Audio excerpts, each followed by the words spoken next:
Hey guys, Alex from Ridgeline Defense, former Marine Scout sniper, one of the lead instructors over at Ridgeline. And today I want to talk to you about my irrational love for the SPR platform and how we're going to use max point blank theory to buy back some speed at those close to intermediate ranges. Now, what I like to do, and you guys can follow along at home if you want to pull out your ballistic calculator or something like that, is you'll see a part down there where it'll say vital size usually, okay? And what we're going to do for this is I like to set it at 12 inches. 12 inches for us shooting humanoid targets. We're looking from the top of the head to the suprasternal notch, or potentially anywhere in this high thoracic cavity. Again, things that I'm looking for, timers and switches.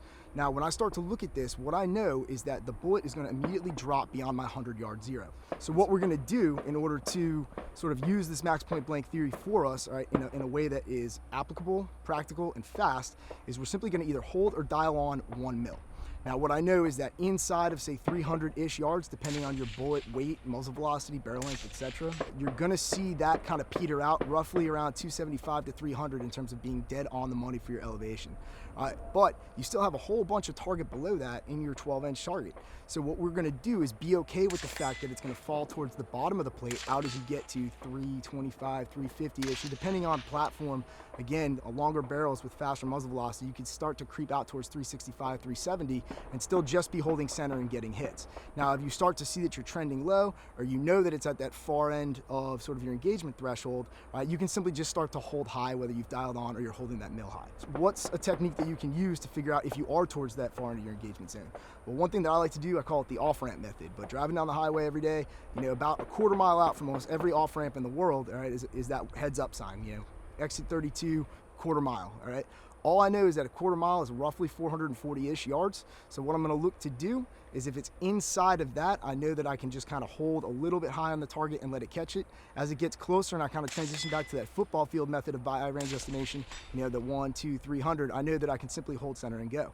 Now we are going to have the max ord creep towards the top of the target at those closer ranges. So the 100 to 225, 250, where you're going to start to see it hit that max ord, you're going to creep towards the top of the target, but you're still getting your hit. Now again, there's a time and a place for this.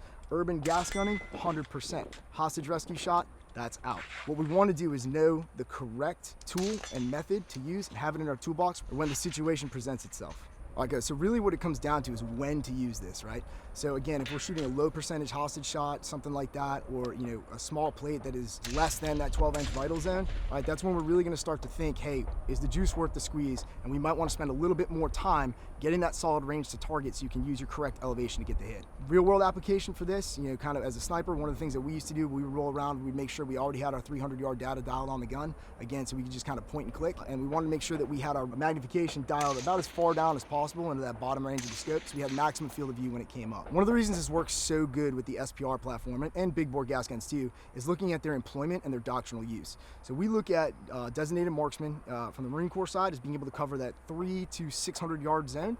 In the Army, again, you're that 3 to 500. So depending on semantics of what service and branch you're in, right, they're going to tell you kind of where your limit is. We all know that you can push further and you can shoot closer, so no big deal there. Inside of 600 is the doctrinal distance for urban sniping. Urban sniping, we're typically looking at low percentage shots, usually movers who are also trying to not get hit themselves. So as they're moving and going quick, you're just not going to have that time of target exposure to be able to deploy a hasty mill technique like your 12-inch drill or your speed drops. You're not going to have the opportunity to pull out a lurf and range it. And even if you're trying to use a weapon-mounted lurf like a Raptor or a squad laser rangefinder or something like that, Storm 2, Cougar, Ruler, whatever you have, you're still not going to have that time to get it, develop that solution, and fire. This way, as soon as you see it, you can begin your shot process, all right? It's already on, the data's done for you. You can focus on those fundamentals and achieving that hit. All right, guys, so the easiest way for you guys to really kind of understand this and internalize it and be able to put it into practical application is to just get out on the range and try it. You can crunch numbers, you can do the whiteboard work, but at the end of the day, if you just get out, put some steel out at distance, hold center and see exactly how high you creep up and then how far you fall back down and see how far you can get out to simply by clearing crosshairs and pressing shots. And again, whether you're a combatant or a competitor, all right, speed wins. We want to get hits as fast as possible. In the urban environment, inside of that 300, 350 yards, we're well within inside of threat weapon range. We want to make sure that as soon as we can see him, we can prosecute that target. We're not spending all of that time, right, and all of that brain power on determining exact distance to target, etc.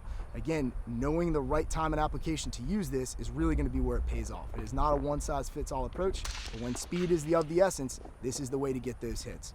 If you have any questions about this stuff, you can reach out to us here in the comments or at ridgelineshooting.com.